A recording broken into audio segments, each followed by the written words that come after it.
मध्य प्रदेश में प्रत्येक ज़िले में, जिसमें गुना ज़िला भी शामिल है, हर नागरिक को अब अपने प्लॉट, मकान, ज़मीन के कागज़ की KYC कराना बहुत ज़रूरी हो गया है। यानी अब आपके नाम पर मौजूद कोई भी ज़मीन, प्लॉट या मकान को आपके आधार कार्ड, मोबाइल नंबर और समग्र ID से जोड़कर प्रदेश शासन की वेबसाइट पर दर्ज कर लिया जाएगा, ताकि आप किसी भी धोखाधड़ी, फ्रॉड से बच सकें। आपको बिना पता चले आपकी संपत्ति दूसरे के नाम कैसे हो गई, इन सभी चालबाजियों से भी बचा जा सकेगा, क्योंकि आपकी ज़मीन के कागज़ जैसे ही दूसरे के नाम पर चढ़ाए जाएंगे तो फ़ौरन आपके मोबाइल पर उसका मैसेज आ जाएगा। KYC का काम कराने के लिए तहसील के पटवारी या शहर के किसी भी ऑनलाइन कंप्यूटर सेंटर पर जाकर या खुद घर बैठे भी इसे आसानी से किया जा सकता है। इसे कंप्यूटर में कैसे करना है, उसके लिए वीडियो में पूरी प्रक्रिया बताई गई है, जो इसी वीडियो में चलेगी। ये काम कंप्लीट कराना बहुत ज़रूरी है। केवल 10 मिनट का काम है। इसमें आधार कार्ड, समग्र ID, प्रॉपर्टी की रजिस्ट्री, खसरे की नकल और जो मोबाइल आपके आधार से और समग्र से लिंक है वो साथ में रखना है। यदि ये नहीं कराया जाता तो भविष्य में प्रॉपर्टी संबंधी भारी समस्याएं सामने आ सकती हैं। जो लोग भविष्य में होने वाली परेशानी से बचना चाहते हैं, उन्हें फ़ौरन ये काम प्राथमिकता से कर लेना चाहिए। मध्य प्रदेश शासन द्वारा चलाए जा रहे राजस्व महाअभियान 2 के तहत भी ज़मीन, भूखंड मालिकों से KYC कराने की अपील लगातार की जा रही है। KYC कराने से भूखंड और भू मालिकों को भी कई फ़ायदे होंगे। खासकर शासकीय योजनाओं का लाभ लेने के दौरान उन्हें पूरी सुविधा मिलेगी। सरकार की इस महत्वपूर्ण योजना के तहत गुना तहसीलदार द्वारा भी लगातार नागरिकों को ज़मीन, भूखंड की KYC कराने के लिए लोगों से अनुरोध किया जा रहा है। इस संबंध में तहसील कार्यालय परिसर के बाहर एक सूचना भी चस्पा की गई है, जिसमें बताया गया है कि KYC कराने से कौन कौन से फ़ायदे मिल सकते हैं और ये क्यों बहुत ज़रूरी है।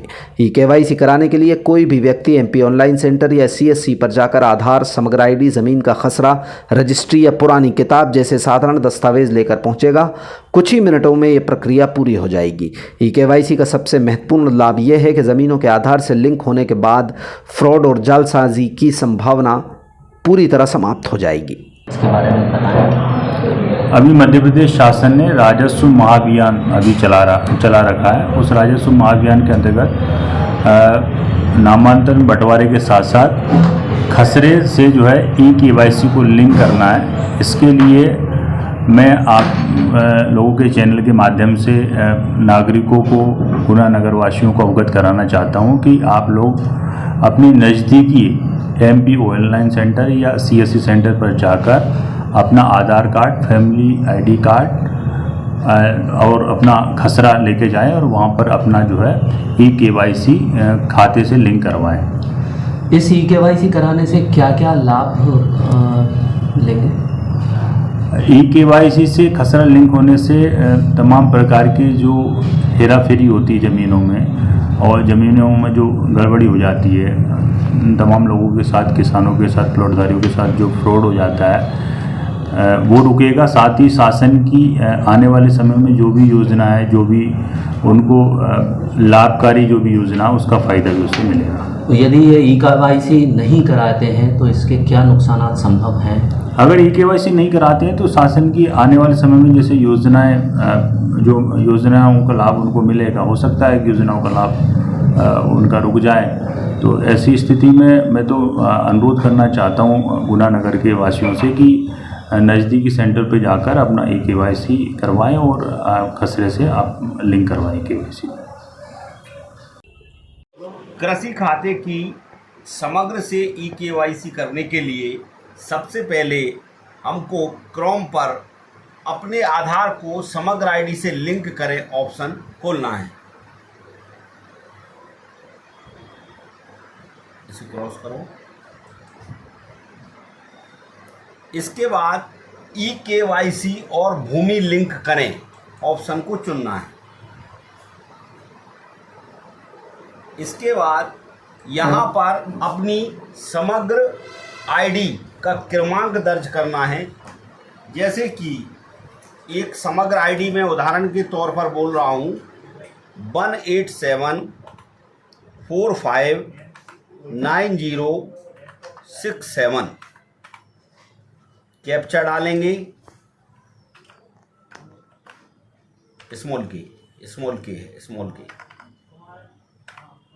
और नहीं स्लैश है वो, स्लैश है वो, एल नहीं है, स्लैश एम। खोजें, क्लोज करें, फिर से डालें captcha, small R capital B small P 3।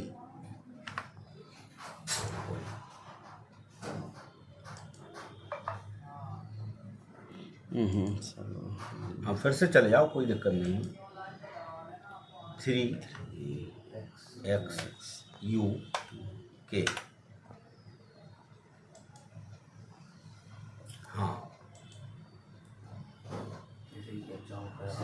समग्र आईडी डालने के बाद कैप्चा जब मैच हो जाता है तो समग्र आईडी में पंजीकृत जो मोबाइल नंबर, समग्र आईडी में आपका मोबाइल नंबर पंजीकृत होना चाहिए।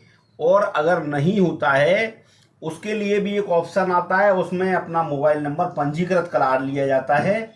इसके बाद यहाँ OTP भेजे का ऑप्शन आएगा, तो आपके पंजीकृत नंबर पर एक OTP आएगा। जैसे कि इस समग्र आईडी वाले मोबाइल नंबर पर एक OTP आ गया है, वो है 2686 ये और 68।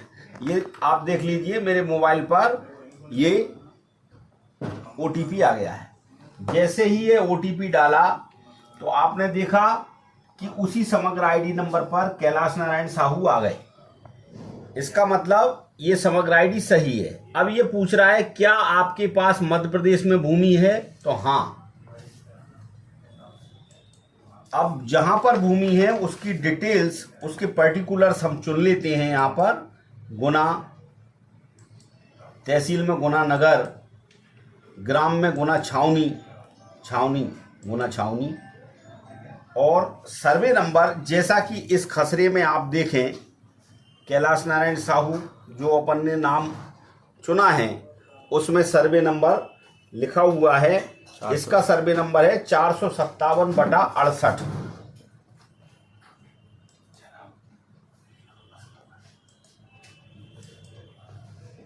यहाँ सर्वे नंबर पर क्लिक करेंगे। चूंकि छावनी एक बड़ा गांव है, उसमें काफ़ी सर्वे नंबर रहते हैं तो खुलने में थोड़ा सा टाइम लगता है। 457/68 ये देखिए 457/68 यहाँ आ गया। इसे चुनिए और खोजें पर जाएंगे तो आपको वह नाम डिस्प्ले होने लगेगा। खोजें, जैसे ही खोजा तो आपने देखा कि कैलाश नारायण मोहनलाल साहू छावनी करके हैं, तो आप इसको चुनेंगे और जैसे ही आपने चुना तो वही सर्वे नंबर आ गया, निजी आ गया, 006 आ गया। अब अगर इसी नाम से अन्य कोई भूमियां हैं और जोड़ना है तो आप अन्य भूमि जोड़े पर जाएंगे और वही प्रक्रिया फिर से दोहराएंगे। और अगर भूमि नहीं है तो आगे बढ़े।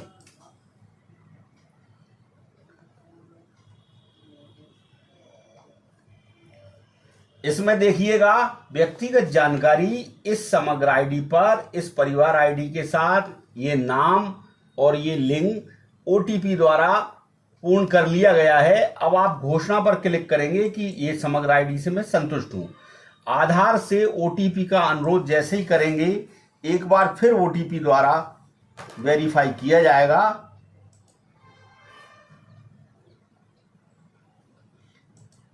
ये उसी मोबाइल नंबर पर OTP फिर से आया है। ये देखिएगा वो आधार से आएगा। पहले वाला OTP समग्र से आया था, ये आधार से आएगा 407673। जैसे ही आप डालेंगे तो ये स्वीकार करें पर आप क्लिक करेंगे तो ये मान्य हो जाएगा। देखिए साइड नहीं चल रही है, फिर से डालें।